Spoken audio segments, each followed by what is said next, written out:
This week on the agenda, cultural cooperation. We speak to contemporary artist, costume designer and Oscar-winning art director Tim Yip.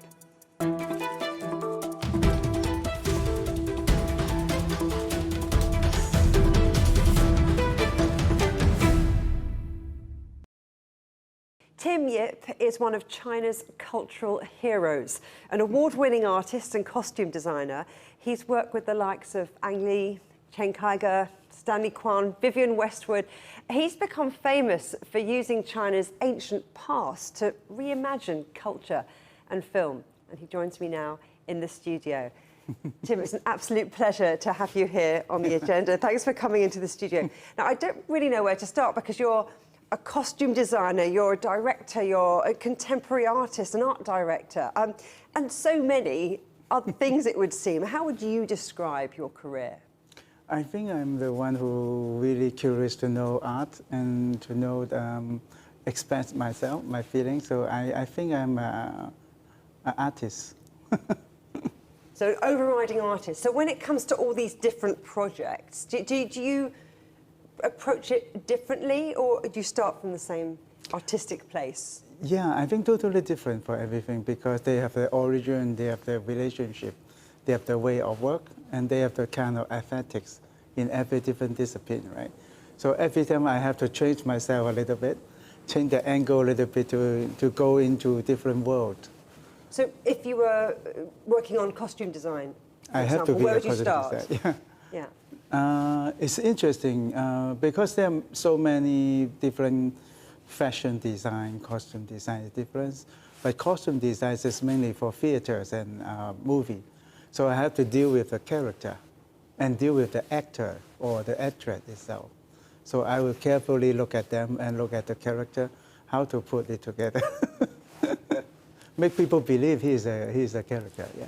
And you get to delve into archives. Are there warehouses full of old authentic costumes? For me, mostly I make it. I make it myself, but I will reference the archive, but I will make the new costume.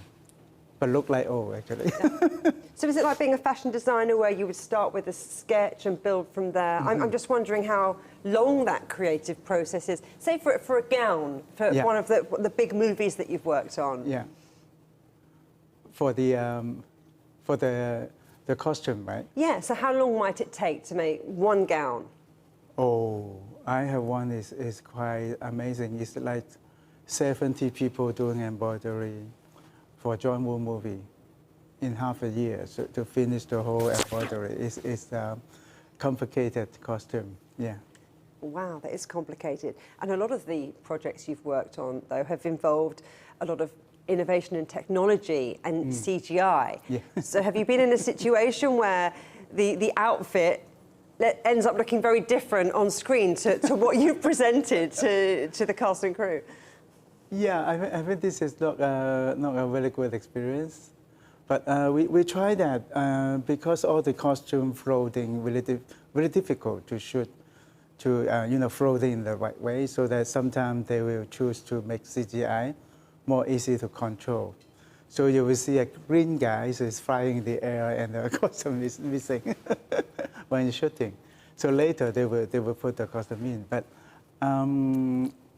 it's like that. I will make the costume for them, reference for them, and then they do the later work with reference, but not go anywhere.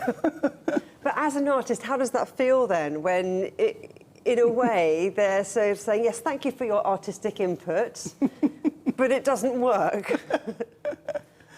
It's difficult. I think now it's a way of the transitions, the technical transition. But the best way is I have to involve more when they're doing the CGI. I have to be there and looking at judging the whole things. This is the best way to do it. To really get stuck in. Really get it. And where do you get your inspiration from? Is it from technology? Is it from nature? Is it from times past?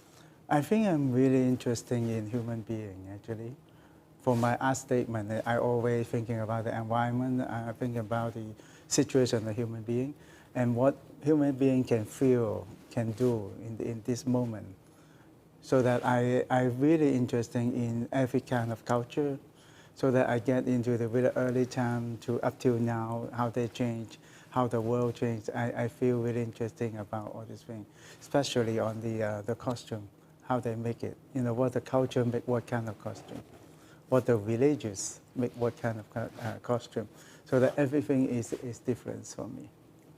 You've said how important it is for you to be on set or to be in the room, because you're not the only creative force, Yeah. and you've worked with some pretty fantastic, Yeah. directors as well. I'm thinking Stanley Kwan, Ang Lee, John Woo, Chen Kaige.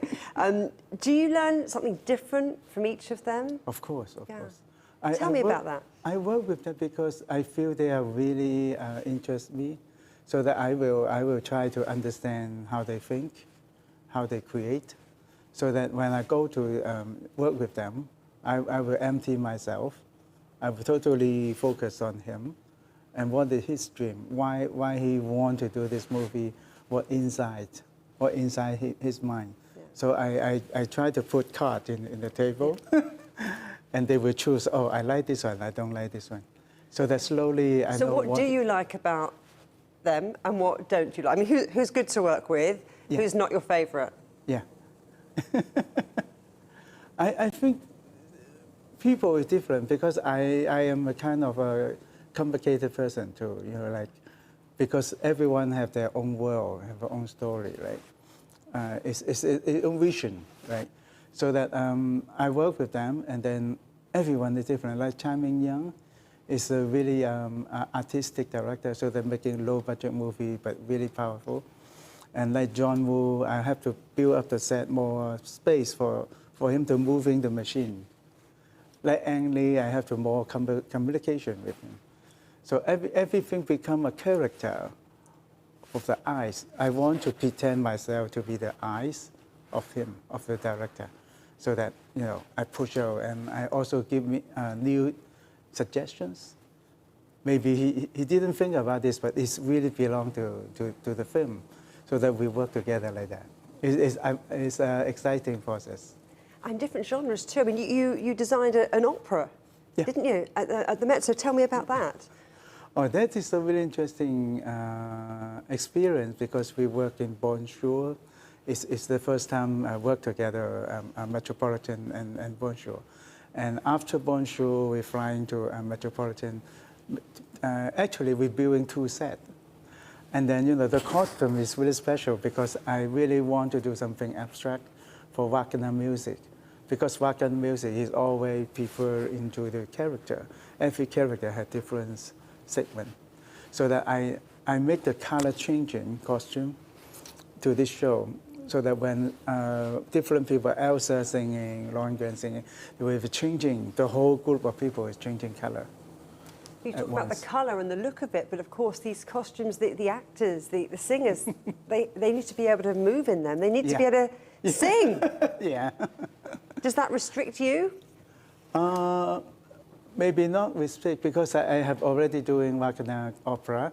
I know how difficult a singer is, so that I will really respect that. And then I have them to make looking really into the character.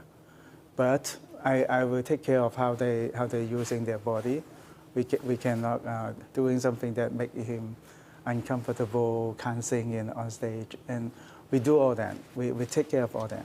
But for this one, Lundgren, we're doing a really big test on the whole thing. So it's pushing to abstract spaces, and then I found that because of abstract, sometimes it's not emotion. But this time is no, because the music is so strong and the singer is so strong.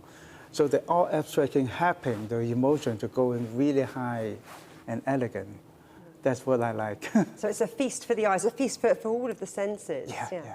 So let's talk about Chinese cinema, because it really is having a moment right now, isn't it? It's been an incredible summer at the box office, in part thanks to Creation of the Gods.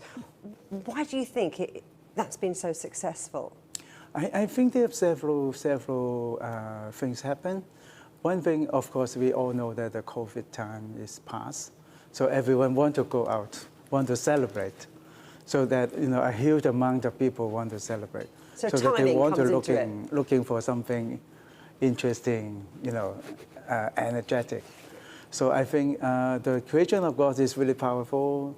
We're training all this new class to do in the movie, and we have really good actors also in the movie.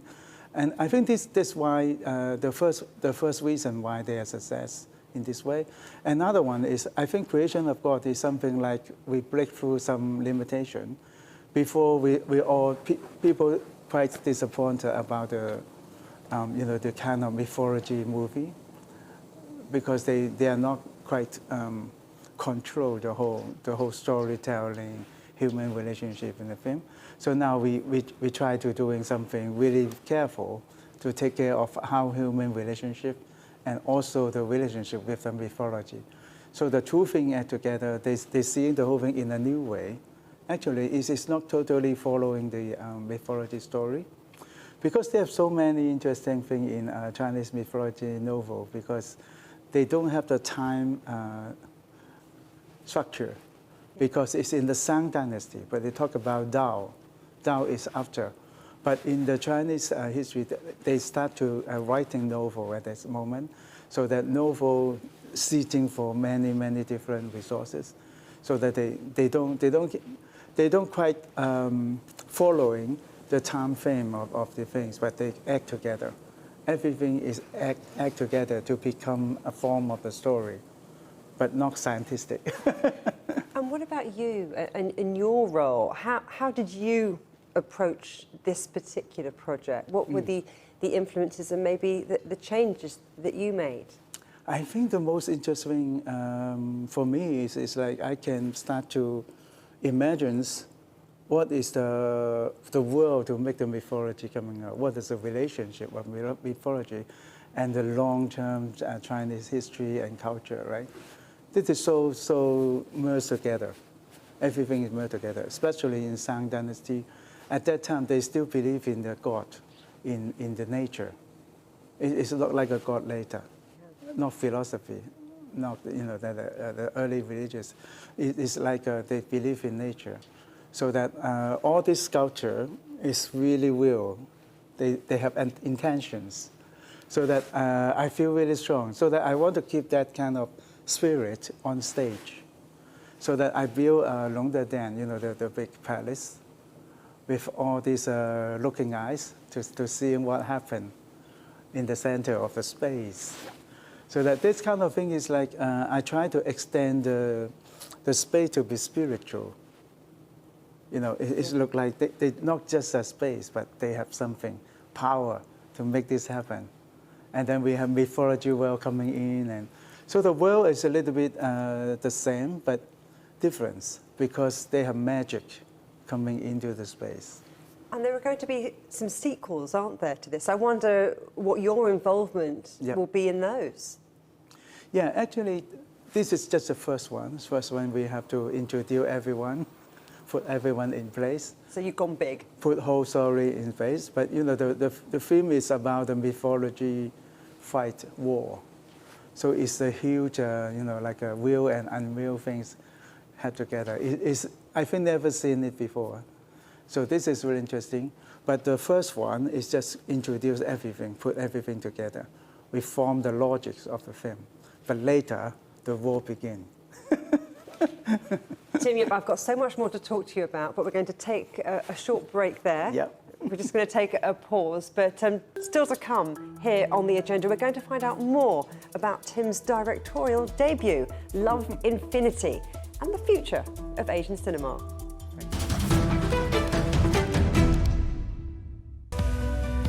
We are all connected. Across borders, across continents, connected by ideas, a shared humanity. Stay connected.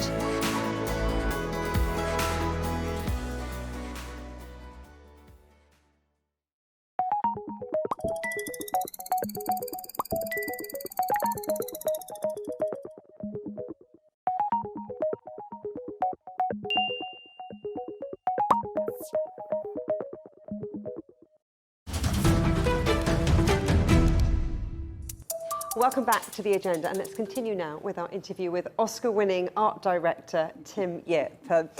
Now, you won an Oscar for Crouching Tiger, Hidden Dragon. What was it like to work on that movie? It's really interesting, the memorable experience, of course. At that time, we don't have so many movies happen in China yet. So at that time, everything is new.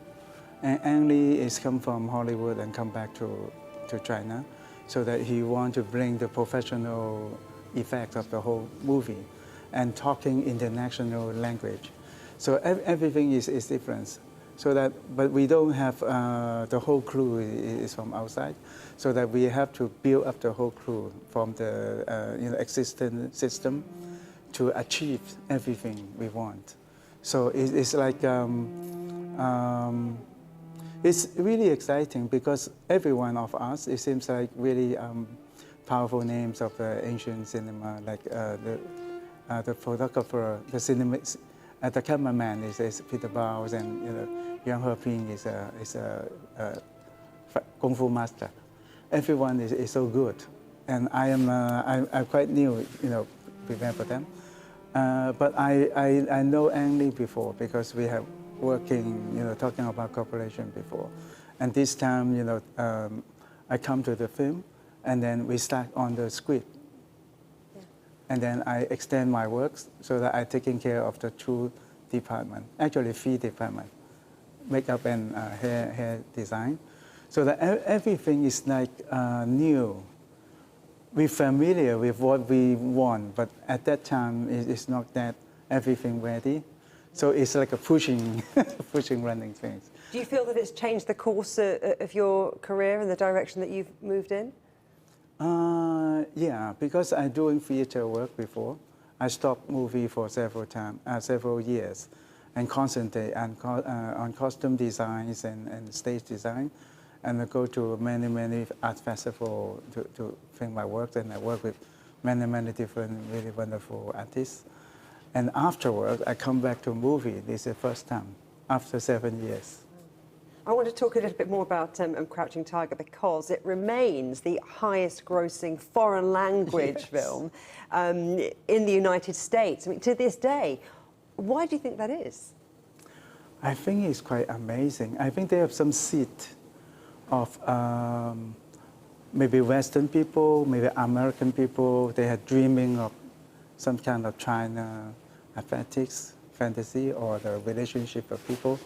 I feel really strange because in the film you know that even the character, they love each other, they don't say it. They don't touch each other even though they are sitting together all the time. And they're just hiding it.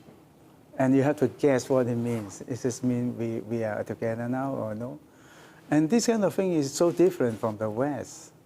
So I feel amazing why they move so deeply for the movie. But when I, after like 50, 20 years, every year they have a show it again, so that I can have a chance to see it.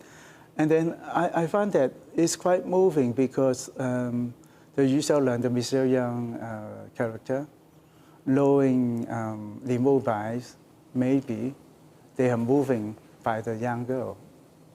But he didn't say it, so that they wait. And at the end, they see Li Mubai chasing her. And then, but when she's chasing them and seeing them in the cave, in the water, like a wet cave, it is quite simple. It's symbolism. It's about the relationship they want to be. But at that time, Li Mubai died at that moment. So suddenly he knows that this is hiding. This emotion is hiding. The whole thing will be breaking up. If they just open it, let them go.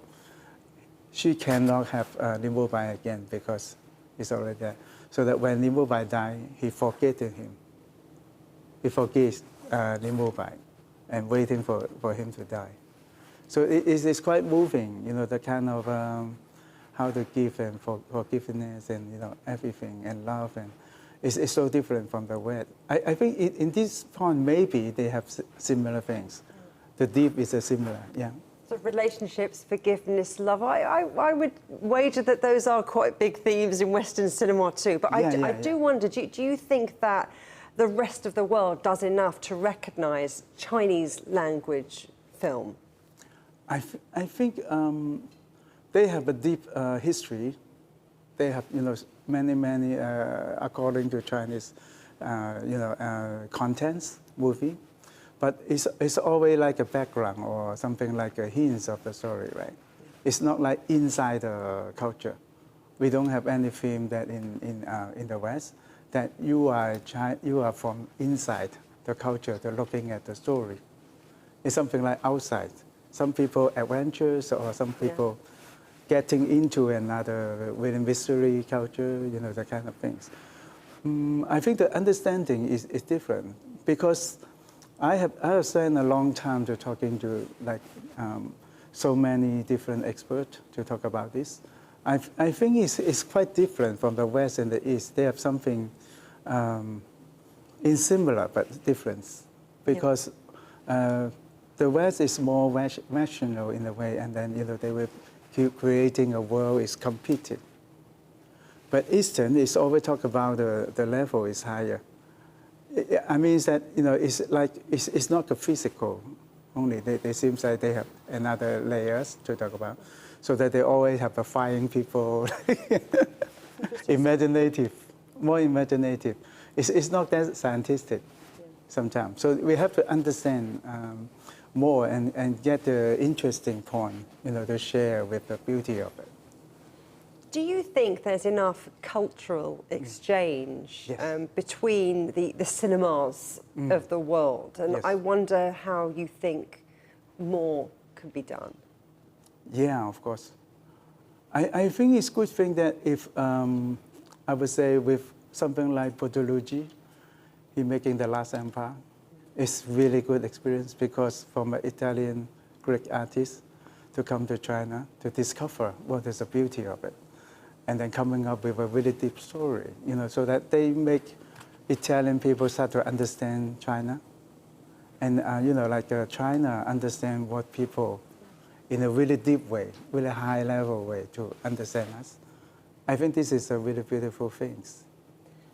So understanding China, is that something that you were trying to do with your directorial debut, Love Infinity, which was, was focused on London and the likes of designer Vivienne Westwood and the artists Gilbert and George? Yeah, I think that time is, I'm already doing movie for over 30 years maybe. And then I found they have something, they are going to be, like the whole world is going to be worried about technical things, overwhelming the human touch of the film, so that it's like more and more artificial intelligence replacing our experience, that kind of thing. So I think it's really important for us to rebuilding something belong to us and belong to the infinity, and then to get to the point that we have something to stay with. So that what I mean is I want to find that energy everywhere, but I found London is really interesting, because East London, people, they're hiding between the faces. They're creating the spaces, and then they call self-expressions, so that when they wear all this armor, it becomes somebody else. We become really powerful. They never limit on the normal daylight. So that this is really interesting. I have so many of them. It's become good friends now. They are amazing. They are thinking of something really strong. So that I want to understand why London always have a highly creative energy, how they keep that strong. And nowadays I find that they keep going. You've showcased that eclectic spirit of London. But what about the China part of you? How important was that to give the world more of a window on China's perspective? Was that something that came into it for you? I think that is really interesting, because I understand Chinese. It's not like all this simple. I was looking back to the energy form, so that I have a term I created called spiritual DNA. in 2018, I worked with the scientists to make a contemporary art and science exhibitions. I want to do something really connected, art and science, so that I developed the name is spiritual DNA. That means when the DNA is coming to one DNA is bonding out another DNA, in the empty boxes, they come from nowhere, but they repeating themselves. So I feel really amazing. This kind of thing happen every day, every moment. And then I found that I talked to the specialists. They talk about we must have something that invisible. We don't see it. So the thing is, we don't see it. That's why one become two, and two become three, and how it extend, infinity. So I think that this is really important for me to re-understanding what is happening now in the world and how we separate, how we get together, how the original things come to ends. But I try into using my understanding, feeling of the world, and talk to people, every people facing different things. And then I will gathering to become a total looks. It's like millions of eyes to looking at one thing. And I found the curve of how this moves. And then forming a powerful vision to looking at the world again. That's why I want to do it, so that I continue to asking for amazing artists, amazing thinkers, that I will talk to them face to face, and then talk really deeply. And afterward, I will cook, cook everything together to become something multiple angles to looking at one thing. So cooking now, another thing to add to your artistic portfolio. Listen, I read a recent quote from you, and you said, new creations are created for the new hope of the future. What exactly did you mean by that? I think this is really interesting now. It's like we're always talking about the trees in the Eden garden. It's no good because of knowledge. When you start to thinking against the nature, or against something exists, there will be some devil inside you. So that I think this is really interesting. But you have to create, because when you are in the space, the nature is not, you cannot just sit there. You have to feel alive. You have to feel energy, reacting to everything.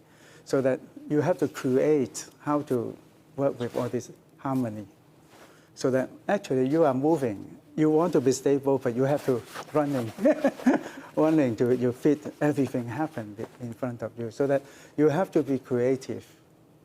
But the creative, you will feel that you will become not so self-appointed. You will more open because you don't really understand is this the things that you choose is right or wrong. Because creative is mean you unknown. You are challenging unknown.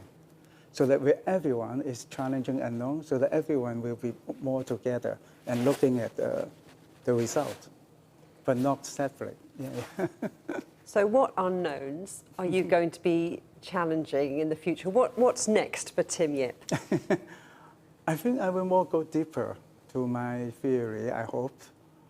Can be, more and more things that through my art, different tests, and then get together with new thoughts. The new force can make us more calm down, more energetic, and more fun. We can't argue with that, can we? More fun. Tim Yip, it's been an absolute pleasure talking to you. Thank you. Thank you.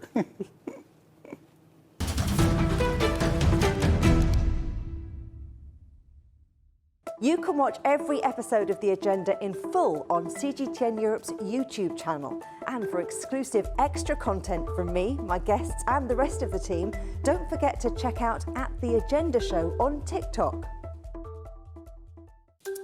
Coming soon on The Agenda.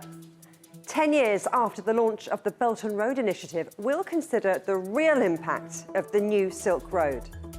But for now, from me, Juliet Mann, and from all the Agenda team here in London, goodbye.